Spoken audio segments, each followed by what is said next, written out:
Hello ಎಲ್ರಿಗೂ, ಇದು ಜಾತ್ರೆ ದಿನದ ಮಿನಿ ವ್ಲಾಗ್ ಆಗಿರುತ್ತೆ. ಈ ಮಿನಿ ವ್ಲಾಗ್ನ ನಾನು ಅಪ್ಲೋಡ್ ಮಾಡೋದನ್ನೇ ಮರ್ತೋಗಿದ್ದೆ. ಸೊ ನೋಡಿ, ಇವತ್ತು ಅಪ್ಲೋಡ್ ಮಾಡ್ತಾ ಇದ್ದೀನಿ. ಹಾಗೆಯೇ ನಾವು ಇವತ್ತು 2 ಕುರಿನ ಕಟ್ ಮಾಡ್ತಿದ್ವಿ. ಒಂದು ಬಳ್ಳಾರಿ ದುರ್ಗಮ್ಮ ಮತ್ತು ಇನ್ನೊಂದು ದಾವಣಗೆರೆ ದುರ್ಗಮ್ಮಂಗೆ ಅಂತ.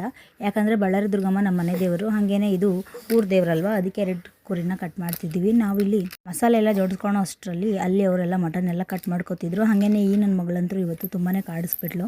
ಮೇ ಬಿ ನಮ್ಮ ಅಮ್ಮಂಗೆ ಜಾಸ್ತಿ ಕೆಲಸ ಹಚ್ಚಬಾರ್ದು ಅಂತ ಇರ್ಬೋದು. ಹಾಗೆಯೇ ಇಲ್ಲಿ ನಮ್ಮ ಮನೆಯವರು ಸೌತೆಕಾಯಿ ಮತ್ತು ಕ್ಯಾರೆಟ್ನ ಕಟ್ ಮಾಡಿಕೊಡ್ತಿದ್ರು. ನಾನು ಇವಳಿಗೆ ತುಂಬ ನಿದ್ದೆ ಬಂದಿದೆ ಅಂತ ಮಲಗಿಸೋ ಅಷ್ಟರಲ್ಲಿ ಇವರಾಗಲೇ ಅಡುಗೆನೇ ಸ್ಟಾರ್ಟ್ ಮಾಡ್ಕೊಂಡಿದ್ರು. ಅಡುಗೆ ಎಲ್ಲ ಇನ್ನೇನು ಅವರೇ ಎಲ್ಲ ಮಾಡಿದರು. ಹಾಗೇನೆ ಎಡೆ ಎಲ್ಲ ಮಾಡಿ ನಾವು ಕೂಡ ಊಟ ಎಲ್ಲ ಮಾಡ್ಕೊಂಡ್ವಿ. ಊಟ ಆದಮೇಲೆ ಫ್ಲಿಪ್ಕಾರ್ಟಿಂದ ಒಂದು ಪಾರ್ಸಲ್ ಬಂದಿತ್ತು. ಏನಪ್ಪ ಅಂದರೆ ನನ್ನ ಮಗಳಿಗೋಸ್ಕರ ತಲೆಬ್ಯಾಂಡ್ನ ಆರ್ಡರ್ ಮಾಡಿದ್ದೆ, ಅದೇ ಬಂದಿತ್ತು. ಅದನ್ನೇ ಇಲ್ಲಿ ನೋಡ್ತಿದ್ದೀನಿ. ಹಾಗೇನೆ ಇಲ್ಲಿ ನನ್ನ ಮಗಳಿಗೆ ಸಾಲಿಡ್ಸ್ ಎಲ್ಲ ಸ್ಟಾರ್ಟ್ ಮಾಡೋಣ ಅಂತ ಹೇಳಿಬಿಟ್ಟು ಇಲ್ಲಿ ಅವಳಿಗೂ ಕೂಡ ಬಾಟಲ್ ಎಲ್ಲ ಆರ್ಡರ್ ಮಾಡಿದ್ದೆ, ಅದೇ ಬಂದಿತ್ತು. ಸೊ ಅದನ್ನೆಲ್ಲ ಚೆಕ್ ಮಾಡ್ತಿದ್ದೀನಿ. ಅದಕ್ಕೆ ಬ್ರಷು, ಹಂಗೆ ಸ್ಪೂನು, ಹಂಗೆ ಒಂದು ಟೀ ತರೋ ಎಲ್ಲ ಕೂಡ ಕಾಂಬೋ ಆಫರಲ್ಲಿತ್ತು, ಅದಕ್ಕೆ ಇದನ್ನು ತರಿಸಿದ್ದೆ. ಸೊ ಈ ಮಿನಿ ವ್ಲಾಗ್ನ ನಾನು ಇಲ್ಲಿಗೆ ಎಂಡ್ ಮಾಡ್ತಾಯಿದ್ದೀನಿ. ನಿಮಗೇನಾದರೂ ಈ ಮಿನಿ ವ್ಲಾಗ್ ಸ್ವಲ್ಪನಾದರೂ ಇಷ್ಟ ಆದರೆ ಪ್ಲೀಸ್ ಲೈಕ್ ಮಾಡಿ, ಶೇರ್ ಮಾಡಿ.